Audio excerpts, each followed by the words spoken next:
Bem-vindo ao programa Deus à Porta. É um prazer estar de novo para estar aqui para pregar-lhe a palavra de Deus. Nós vamos orar agora. Pai, no nome do Senhor Jesus, eu oro para que o Teu Espírito se mova nos corações de cada um de nós que estamos a aprender a Tua palavra. Abençoa, Senhor, e dá, ó Deus, da Tua graça, confirmando a Tua palavra com os sinais, maravilhas, Senhor, que Tu prometeste. Em nome de Jesus, abençoa cada um de nós. Amém. Nós temos estado a falar sobre o credo cristão e, neste caso, o credo, enfim, que é mencionado no Novo Testamento como sendo um modelo das Sãs Palavras, como sendo a doutrina dos apóstolos, como sendo a palavra de Deus, a tradição, a fé que os crentes tinham recebido. Portanto, há vários modos de apresentar o mesmo conceito e, neste caso, portanto, a Igreja foi formalizando o princípio, portanto, do credo cristão. Há, no entanto, uma outra área que também contribuiu imenso para a formação do credo cristão e que teve a ver com a própria adoração nos cultos. Ou seja, uma das expressões que era utilizada na igreja primitiva com muita frequência era a palavra Maranata, que literalmente quer dizer Amém, ora vem Senhor Jesus. Quando os crentes da igreja primitiva expressavam isto, adorando a Deus e dizendo Maranata, eles estavam, sem sombra de dúvida, a afirmar um outro dos princípios cristãos e que é o de que Jesus Cristo vai voltar. Quando, portanto, a igreja, onde quer que fosse, numa expressão de adoração, apresentava, portanto, falava, utilizava palavras como essa, estava também a contribuir para, enfim, cristalizar algumas das ideias que vieram a incorporar o credo cristão, entre as quais, neste caso, portanto, como eu disse, como eu referi, a palavra Maranata. Nós vemos, por exemplo, em 1 Coríntios, no capítulo 12, versículo 3,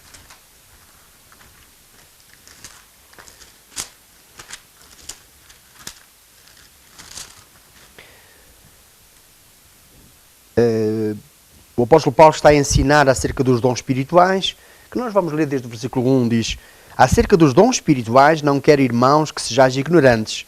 Vós bem sabeis que erais gentios, levados aos ídolos mudos, conforme erais guiados. Portanto, vos quero fazer compreender que ninguém fala pelo Espírito de Deus, Jesus é anátema, e ninguém pode dizer que Jesus é o Senhor, senão o Espírito Santo. Portanto, havia aqui o conceito de que os cristãos eram ensinados, deviam ter consciência realmente do que era a sua experiência pessoal com Deus, mas também do que era o corpo de doutrina.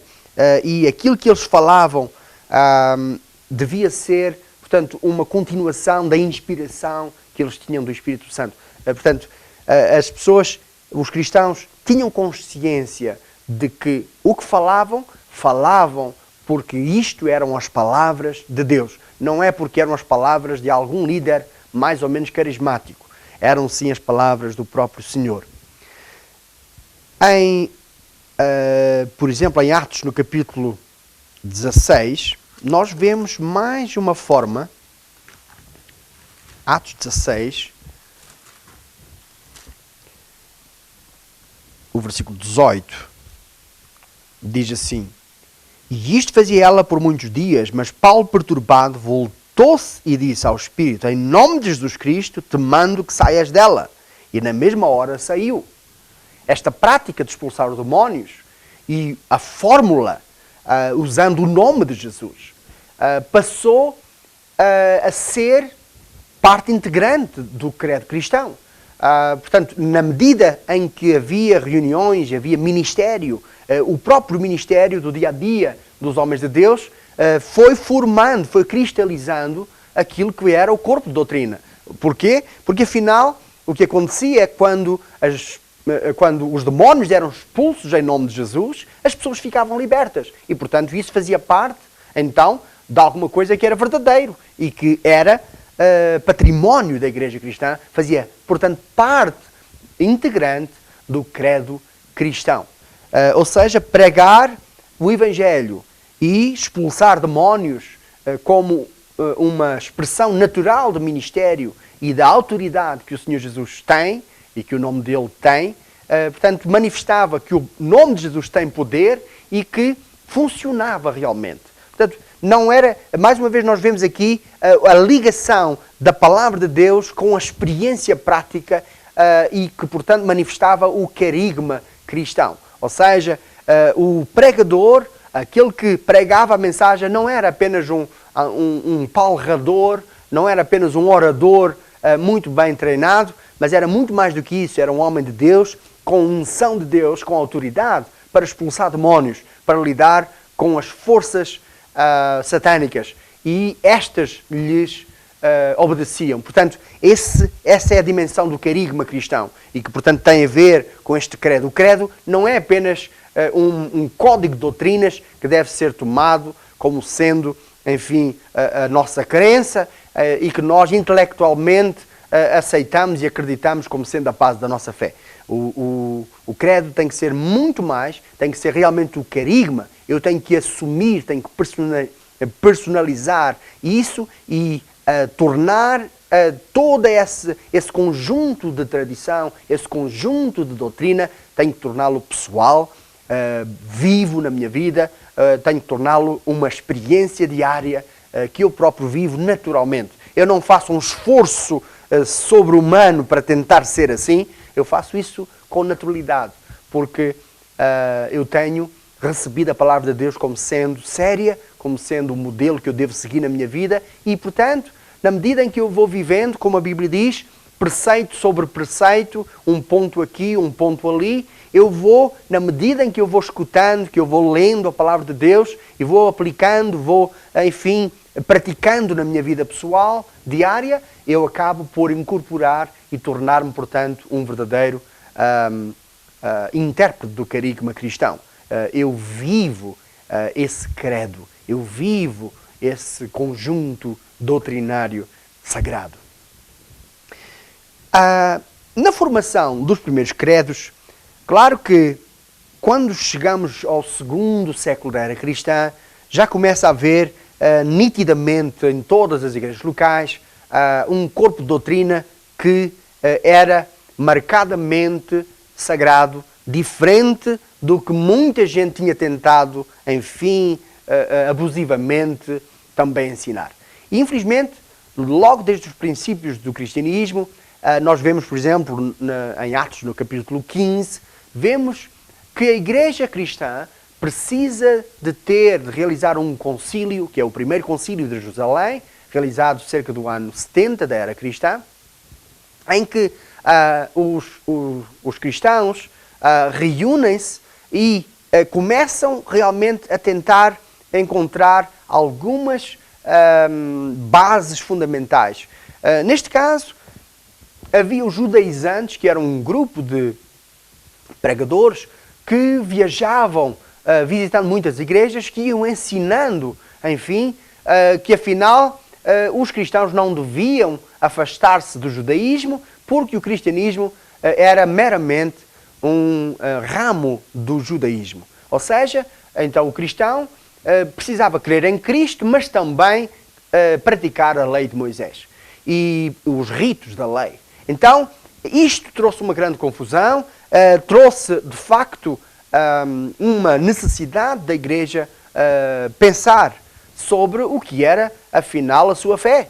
E nesta reunião magna, várias autoridades eclesiásticas, e neste caso apostólicas, estão presentes. Neste caso, há 4 autoridades apostólicas. Nós temos Barnabé, temos Paulo, temos Pedro e temos Tiago, pelo menos 4 apóstolos, e temos depois todos os outros líderes e a igreja no seu todo. Portanto, devemos imaginar que estavam muitos milhares de pessoas presentes nesta reunião magna da igreja.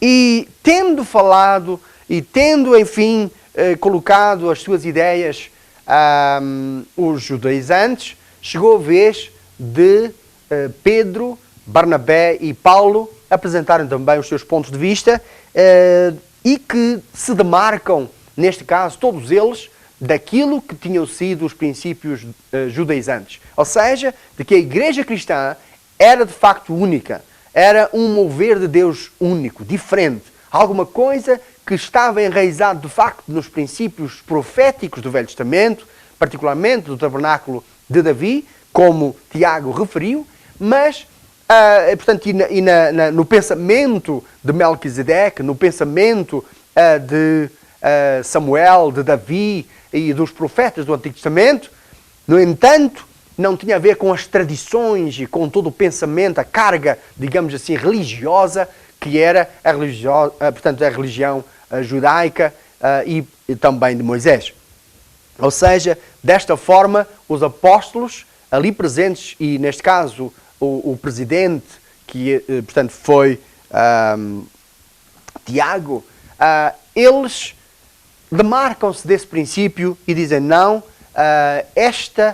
este mover de Deus é um mover fresco, é um mover novo, é alguma coisa única na Terra e que Deus está a fazer agora mesmo. Então, o credo foi se estabelecendo na medida em que os homens de Deus, os líderes, se confrontaram com doutrinas erradas e perceberam que aquelas doutrinas não estavam certas à luz da palavra de Deus, à luz daquilo que o Espírito Santo lhes estava a mostrar, e estas autoridades apostólicas foram guardando esse modelo de todo o pensamento erróneo que enfim, de alguma forma, tentaram introduzir.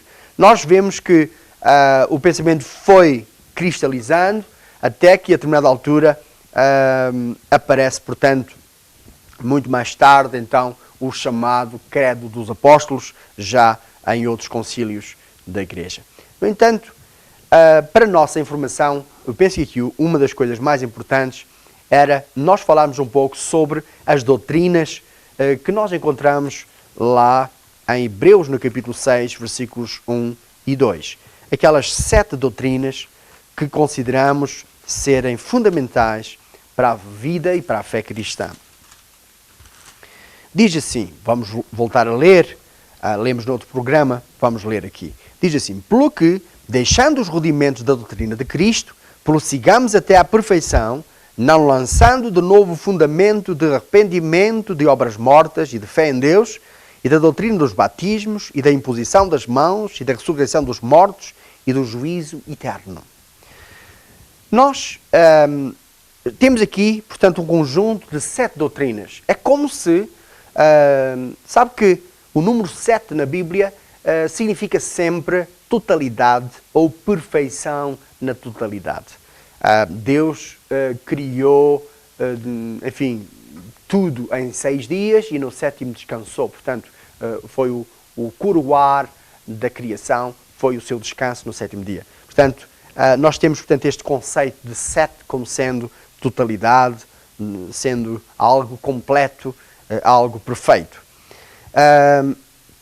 E aqui nós temos, portanto, este conjunto de doutrinas que são, sem dúvida, o primeiro corpo, o primeiro, digamos, credo, digamos assim, que nós encontramos, uma lista resumida em apenas 2 versículos que nos mostram sucintamente algumas das doutrinas fundamentais da vida cristã. A primeira, que é mencionada é a 7ª afinal, portanto, ou seja, diz, pelo que deixando os rudimentos da doutrina de Cristo, os rudimentos são as outras 6 doutrinas, prossigamos até à perfeição, ou seja, a doutrina da perfeição é a 7ª doutrina, ou seja, a perfeição cristã, a santidade, uma vida conforme à vontade de Deus, conforme aos padrões de Deus, naturalmente que é, sem dúvida, o ideal da vida cristã, e é para aí que o cristão deve prosseguir, deve esforçar-se no sentido de se conformar cada vez mais com aquilo que são as exigências da fé cristã e da palavra de Deus e aplicá-las na prática. Então, essa é a 7ª doutrina, começando nos rudimentos enfim, que em Hebreus, no capítulo 5, chama dos rudimentos das palavras de Deus e que aqui chama os rudimentos da doutrina de Cristo, são os pontos básicos, os pontos fundamentais da fé cristã. As coisas mais rudimentares. Começa pela primeira. Diz que não devemos lançar de novo o fundamento do arrependimento de obras mortas. O que é que esta palavra, esta expressão quer dizer? Arrependimento de obras mortas, que são primeiro obras mortas. Bem, obras mortas são tudo aquilo que as pessoas fazem, mas que não produz vida, que produz morte. Fazem religiosamente. E sem dúvida, nós encontramos por toda a parte pessoas que são muito, enfim, dadas a crendices e que religiosamente, enfim, colocam velas, fazem sacrifícios, enfim, vão de joelhos. Eu lembro a minha mãe, por exemplo, contar que uma das coisas, ela tinha problemas demoníacos, e então o que o padre lhe mandou fazer uma vez foi andar de joelhos, dar 15 voltas à volta de uma capela, lá de uma capela qualquer. Só que você pode imaginar, no final das 15 voltas, os joelhos dela estavam completamente a sangrar, teve que ser levada ao hospital para ser tratada. Mas ela não ficou melhor. Ou seja, ela fez um sacrifício, sim, ela obedeceu àquilo que o padre lhe disse, mas ela continuou com o mesmo problema de demónios. E depois o padre mandava-lhe, enfim, comprar velas, que entretanto eram benzidas, depois, enfim, uma história enorme. As pessoas em Portugal, por exemplo, fazem sacrifícios, vão a pé, quilómetros e quilómetros, centenas de quilómetros muitas vezes, até Fátima, no sentido de tentar de alguma maneira pagar por seus pecados. Mas isso, de acordo com a palavra de Deus, está a anular o que Jesus fez. Porque Jesus veio exatamente para morrer por nós. Porque nós não tínhamos condições de pagar pelos nossos pecados. Então Ele veio pagar pelos nossos pecados. Pela graça, diz em Efésios capítulo 2, pela graça sois salvos, por meio da fé. Isto não vem de vós, é dom de Deus. Não vem das obras para que ninguém se glorie. Mas o facto é que, infelizmente, há milhões e milhões de pessoas que, enfim, de alguma forma faz coisas religiosas para tentar apaziguar a sua consciência e apaziguar Deus. Tentar, digamos, ter menos pecados, pagar alguma coisa. De facto, até em Portugal há uma expressão que diz, olha, que seja por mor dos meus pecados. Esta é uma expressão que as pessoas popularmente usam, por mor dos meus pecados. Bem, se não for a graça de Jesus, estamos perdidos eternamente. Não há nada que nós possamos fazer. A Bíblia diz que as nossas obras, as nossas melhores obras de justiça são aos olhos de Deus como trapos de imundícia. É o que Deus diz. Portanto, eu não estou, enfim, a inventar.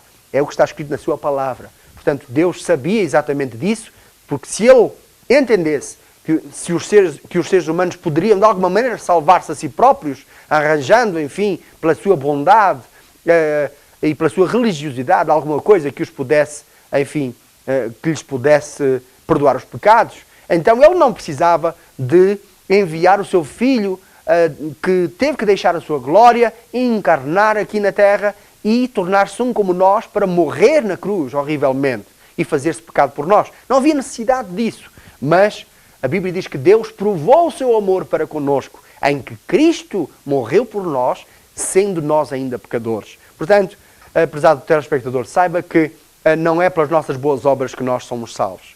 Então, nós, neste caso, esta doutrina é chamada de obras mortas, e neste caso é o fundamento do arrependimento de obras mortas.